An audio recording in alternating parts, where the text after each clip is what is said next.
हरियाणा की शिक्षा पॉलिसी का डंका अब दूसरे राज्यों में भी बज रहा है। इसी पॉलिसी को लेकर हरियाणा के शिक्षा मंत्री कंवरपाल गुर्जर ने एएनबी न्यूज से खास बातचीत की। हरियाणा के शिक्षा विभाग में ट्रांसफर पॉलिसी जो लागू की है उसके डंके दूसरे राज्यों में भी बज रहे हैं। आज उत्तराखंड के शिक्षा मंत्री धन सिंह रावत हरियाणा आए थे, प्रदेश के शिक्षा मंत्री कंवरपाल से मिले हैं। उन्होंने भी इस शिक्षा नीति की सराहना की है और अपने राज्य में लागू करने की बात की है। हमारे साथ इस समय शिक्षा मंत्री कंवरपाल हैं। उनसे जहां इस मुलाकात के बारे में पूछेंगे, इसके साथ साथ और भी राजनीतिक बातें इनसे करेंगे। नमस्कार सर। जी नमस्ते जी। ये बताएं सर कि आज धन सिंह रावत जो उत्तराखंड के शिक्षा मंत्री है हरियाणा आए थे, क्या बातचीत रही? देखिए, धन सिंह रावत जी और मेरा मिलना जो है वो गुजरात में भी जो हमारे राष्ट्रीय शिक्षा मंत्री हैं धर्मेंद्र प्रधान जी, तो उनके वहाँ मिलना मेरा हुआ था गुजरात में। तो उन्होंने हमारी ट्रांसफर पॉलिसी की बात की थी कि मैंने आपकी ट्रांसफर पॉलिसी के बारे में सुना है। तो फिर वो लगे कहने कि सेटिस्फैक्शन का लेवल क्या है। मैंने कहा जी 95% लोग सेटिस्फाई हैं। तो वो बड़े हैरान थे कि 95% लोगों का सेटिस्फाई होना बड़ा मुश्किल काम है।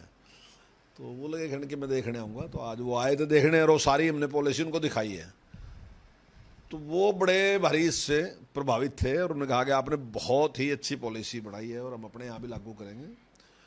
तो मैं समझता हूँ कि उनके यहाँ और भी बड़ी समस्या है, क्योंकि भौगोलिक दृष्टि से अगर आप उत्तराखंड को देखो तो वहाँ ट्रांसफर बहुत बड़ी समस्या है। तो मैं समझता हूँ, लेकिन पॉलिसी जो है वही जान बचा सकती है इस सारे से। लोगों को भी सेटिस्फाई वही कर सकती है और मंत्री की और अधिकारियों की भी जो व्यवस्था है ट्रांसफर की, उससे निजात दिला सकती है और उससे ज़्यादातर लोग सेटिस्फाई रहेंगे।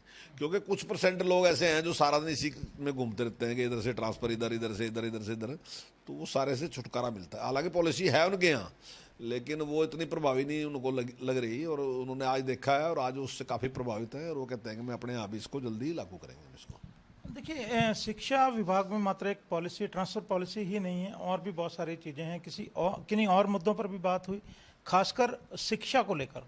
नहीं, देखिए यहाँ पर आज वो अपने अधिकारियों के साथ, उनके सेक्रेटरी थे, उनके डायरेक्टर थे, उनके साथ वो आज इसी पॉलिसी के ये दिन के लिए आज हमारे बीच आए थे और कोई विषय नहीं था इसके अलावा।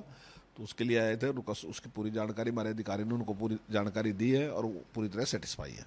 उन्होंने ये भी कहा है कि जो नई शिक्षा नीति जिसको लेकर गुजरात में बैठक थी, वो इसी सत्र में, जो कमिंग सत्र है, उसमें लागू कर देंगे, क्योंकि अगले ही महीने से सत्र जो है उस क्षेत्र में, पहाड़ी क्षेत्र में, उत्तराखंड में शुरू हो रहा है। देखिए, उसको स्टेप बाय स्टेप लागू करने लग रहे हैं। जो माननीय प्रधानमंत्री जी ने कहा है, उन्होंने कहा कि 2030 तक इसको लागू करना है, लेकिन हमारे माननीय मुख्यमंत्री जी ने कहा कि हम 2025 तक इसको लागू करेंगे। तो सभी प्रदेशों के अपने अपने टारगेट हैं, सभी प्रदेश उसके लिए प्रयास कर रहे हैं। तो अध्यापकों के लिए खुशखबरी ये है कि जुलाई में जो ऑनलाइन ट्रांसफ़र पॉलिसी है उसके तहत जो ट्रांसफ़र्स हैं खुलने वाले हैं। दूसरी बड़ी बात जो शिक्षा मंत्री ने कही है कि एक ही प्रीमिसेस में या 1 किलोमीटर के दायरे में जो स्कूल अलग अलग चल रहे हैं उन्हें एक ही हेडमास्टर के दायरे में लाया जाएगा।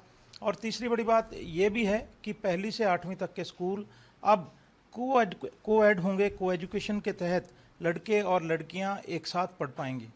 इसके अलावा उन्होंने ये भी कहा है कि जो शिक्षा मंत्री उत्तराखंड के मिले, उन्हें ट्रांसफ़र पॉलिसी हरियाणा की पसंद थी, उस पर चर्चा हुई और उन्होंने अपने राज्य में उसे लागू करने की बात की है। इसके साथ साथ राजनीतिक चर्चा में उन्होंने साफ कहा कि यह कांग्रेस को मालूम होगा कि उनका दूसरा जो वोट रद्द हुआ वो किसका था।